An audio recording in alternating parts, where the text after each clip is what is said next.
Bien, amigos, como era de esperarse en el discurso de juramentación para su segundo periodo del presidente Luis Abinader, este se refirió a su proyecto de reforma constitucional. El candado va, según dijo. No creemos en los personalismos caudillistas ni en los líderes mesiánicos que quieran tener en sus manos el destino de un país. El futuro de los dominicanos es solo nuestro y lo decidimos entre todos. En democracia siempre lo he dicho, el cargo público más importante es el del ciudadano. Es quien tiene el poder compartido de elegir nuestro futuro. Cada generación tiene su derecho de elegir y ser elegida. Por eso creo que no hay mayor acto que un gobernante pueda hacer para fortalecer la democracia que autolimitarse en el ejercicio del poder. Bueno, y él quiso dejar claro por qué estaba incluyendo en la Constitución esta imposibilidad de que se modifique el régimen que tenemos actualmente de 2 periodos y nunca más, según él, porque él no se cree en un líder mesiánico ni lo que hemos tenido en el pasado. Vamos a escuchar cómo lo dijo. El próximo lunes 19 estaré presentando al Poder Legislativo el anteproyecto de ley que convoca a la Asamblea Revisora para introducir en nuestra Constitución el blindaje que imposibilite que ningún gobernante en el presente ni en el futuro pueda eternizarse en el poder más allá de los 2 periodos que hoy contempla nuestra Constitución.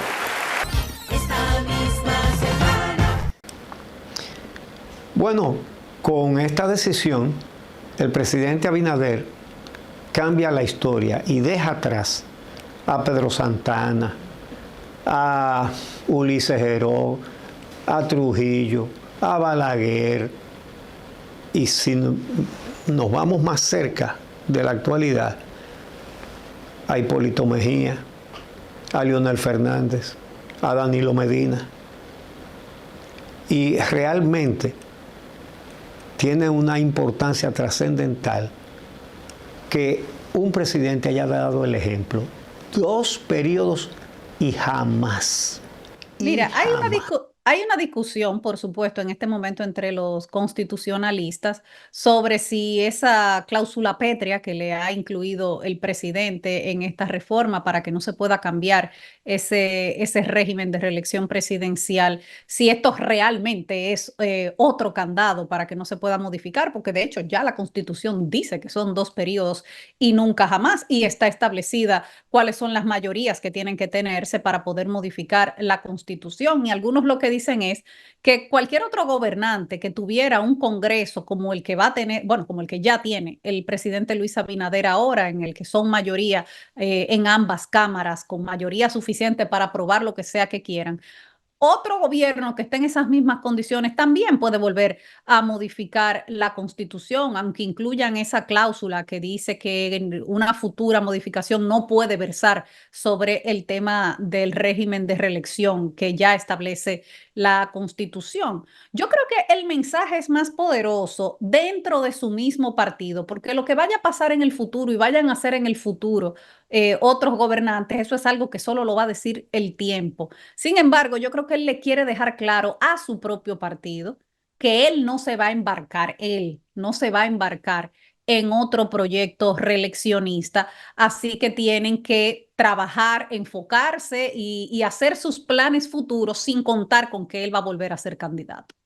Bueno, el presidente Abinader también habló acerca de los avances de nuestro país en temas de transparencia, de lucha contra la corrupción, de lucha contra el clientelismo.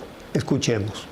Con mucha satisfacción podemos asegurar que de ocupar los peores lugares, República Dominicana ha pasado a estar entre los países de la región mejor evaluados por los organismos internacionales en cuanto a la lucha contra la corrupción y el clientelismo, y a estar entre los primeros en transparencia, legitimidad del Estado e independencia de la justicia, además de convertirnos, según el último índice de Chapultepec, en el primer país del continente en respeto a la libertad de expresión y la libertad de prensa. Y otro de los temas esperados, a ver qué iba a decir el presidente sobre eso, es el de la reforma fiscal, que de todas yo creo que es a la que se le tiene más miedo de las que se piensan implementar, porque nadie quiere ser el sector perjudicado. Entonces, él no dio muchos detalles, ¿eh? Él dijo que va a incluir una reforma en el gasto público y una reforma tributaria, pero sin entrar en los detalles de dónde es que van a recortar, dónde es que van a imponer más impuestos. No dio muchos detalles sobre ese tema, pero lo mencionó por encimita, así como las otras reformas. Eso es lo más preocupante de todo el discurso, porque él solo dijo que va a incluir la reforma del gasto público, como tú señalaste, y una reforma tributaria, pero sin dar un solo detalle. Y a mí eso me parece un mal síntoma. Desde ahora creo que todo el mundo debe advertirle que no toque el ITEVIS. ¿Por qué el ITEVIS? Es el impuesto que paga el consumidor. Vale decir, fundamentalmente los pobres. Entonces, que aumente los impuestos al patrimonio y a la rentabilidad, que es donde tú le puedes cobrar al que más tiene, pero no al consumo. Así que estaremos muy atentos y muy alertas ante esa reforma. Sí, pero por ejemplo, hubo otras cosas que él tampoco quiso meterse, que tampoco quiso mencionar, porque aunque habló de recorte del gasto público y se ha estado hablando de eliminación incluso de ministerios, tampoco se refirió a cuáles serían esos ministerios que se está ponderando eliminar. Entonces ahí todavía queda cierta nebulosa. Y además, ¿cómo se haría eso? Si se incluiría ahora dentro de la reforma constitucional, porque fíjate tú que cuando se empezó a hablar de este tema de la reforma constitucional, que fue, bueno, desde hace más de 4 años, él lo venía diciendo hace tiempo, pero en el último tramo de la campaña electoral, cuando él estaba vendiendo su proyecto de nuevo periodo gubernamental, él siempre se refirió a dos temas, que eran el de la reelección y el tema del Ministerio Público. Sin embargo, después le agregaron otros temas. Después se agregó lo de la reducción de los diputados, después se agregó lo de la unificación de las elecciones, y por estar agregando se les creó un ruido y tuvieron ahora que salir esta semana a sacarlo del tema del Consejo del Ministerio Público. Entonces, todavía no está claro si esa reforma que se va a someter el lunes va a llevar única y exclusivamente esos temas, si se van a meter más cosas en el camino. Por eso es importante que se consensúen los temas. Y lo que me da la impresión es que todavía con el tema de la reforma fiscal no hay nada concreto. Así es. Vamos a estar esperando alertas, ¿verdad? Cuando se dé a conocer en qué va a consistir esa reforma fiscal, que es necesaria, pero es necesaria buscando los recursos en los bolsillos más abultados, no en los bolsillos vacíos o con muy pocas monedas. También trató sobre la reforma laboral. No explicó mucho, dijo que se van a reconocer los derechos de las trabajadoras del hogar, cosa con la que estamos de acuerdo. Y en la seguridad social hizo un anuncio importante, o dos anuncios importantes para la salud de los más pobres, que es el suministro gratuito de medicamentos para la diabetes y para la hipertensión. Esas son dos de las enfermedades que más castigan a la población dominicana. Claro, son de las más comunes y de las más caras. Y de las más caras. Pero además que son de las condiciones que tiene más gente. Entonces impacta a más familias. Hay mucha gente que se muere porque no tiene con qué comprar los medicamentos para la diabetes o para la hipertensión. Sí. Y hay muchos casos de personas que tienen hipertensión y diabetes. Es muy frecuente que tengan las dos cosas. Sí. Entonces, óyeme, eso es muy importante, muy, muy, muy, muy importante. Y lo saben todas esas personas que nos están escuchando, que o sufren diabetes o sufren hipertensión. Y bueno, en ese tema de la seguridad social, él prometió que esa reforma se va a someter este año. Él dijo, antes de que termine este año, se estaría sometiendo el proyecto de reforma de seguridad social y ahí también hay que tocar intereses importantes de la República Dominicana, porque ese no es solamente el tema de los médicos y el tema de lo que tú estás mencionando ahora mismo, de cobertura de medicamentos, es también el tema de las pensiones. Y ahí sí va a haber una discusión profunda cuando llegue ese momento. Así es. Bueno, otra buena noticia es que él dice que parte de los recursos que genere la reforma fiscal será destinada a aumentar el presupuesto de los municipios. Ya era hora. Tú sabes que el poder municipal fue establecido por Juan Pablo Duarte, con una conciencia avanzada para la época. Donde aterriza la democracia, donde la democracia está más cerca de la gente es en el municipio.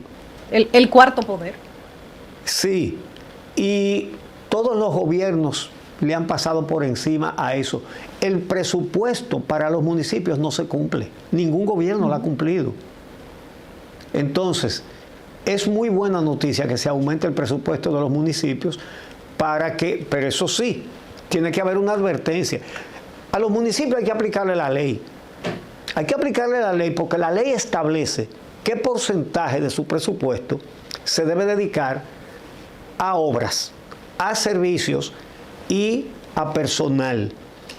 Y aquí se gasta todo en personal porque es para ejercer el clientelismo. Para llevar compañeros que después voten por ellos y le busquen más votos. Y no para cumplir con las responsabilidades que significa administrar un municipio. Así que, bueno que le aumenten el presupuesto a los municipios, pero tienen que vigilar que cumplan con la ley. Mira, él volvió a repetir que el objetivo que tienen es que la República Dominicana pase de ser un país en vías de desarrollo para ser un país desarrollado y que él considera que eso es algo que se puede lograr de aquí a unos 10 años. Pero todas esas reformas que está planteando el presidente Luis Abinader van a conllevar sacrificios y el ejemplo tiene que empezarlo el mismo gobierno. Muchos han interpretado que el incluir dentro de la reforma constitucional la reducción de los diputados, aunque no significa tanto dinero en el presupuesto nacional, es para dar una señal de ese sacrificio, de que el sacrificio empiece por los poderes del Estado. Pero yo creo que se pueden hacer otros sacrificios desde el poder, dar otras señales de buena voluntad desde el poder de que el recorte va a venir, el ajuste de cinturones para poder ver ese desarrollo que está vendiendo el presidente Luis Abinader, va a empezar desde la casa. Y, por ejemplo, una de esas señales que puede dar el partido de gobierno y para lo cual no necesita hacer ninguna reforma, es instruirle inmediatamente a su bufete de senadores que acaba de juramentarse que no cobren el barrilito, que se lo ordene el partido. Otros senadores han renunciado al barrilito y no pasó nada, ¿verdad que no? Farideh Raful no se murió, ni se murió Eduardo Estrella, ni se murió Antonio Tavera. Ellos están ahí. Bueno, Antonio Tavera sigue en el Congreso. O sea, no se murieron ninguno de los tres. Es posible ser senador sin cobrar el barrilito. Entonces, que se lo ordenen para que den un gesto de buena voluntad. Que el Poder Ejecutivo diga, vamos a reducir el gasto en publicidad y otro tipo de gastos considerablemente. Porque cuando sometan esa reforma fiscal, tienen primero que haberse legitimado para pedir que los otros paguen más. Y la forma de legitimarse es dando el ejemplo. Efectivamente, Diana. No puede ser que se cobre un solo impuesto más mientras se dilapide el dinero en propaganda. A eso hay que ponerle punto final. Se gasta demasiado en propaganda y esa no es una necesidad de la población. Vamos a hacer una pausa y regresamos entonces con la parte del discurso que se refirió a Venezuela y la declaración de una cantidad de países generada aquí en la República Dominicana.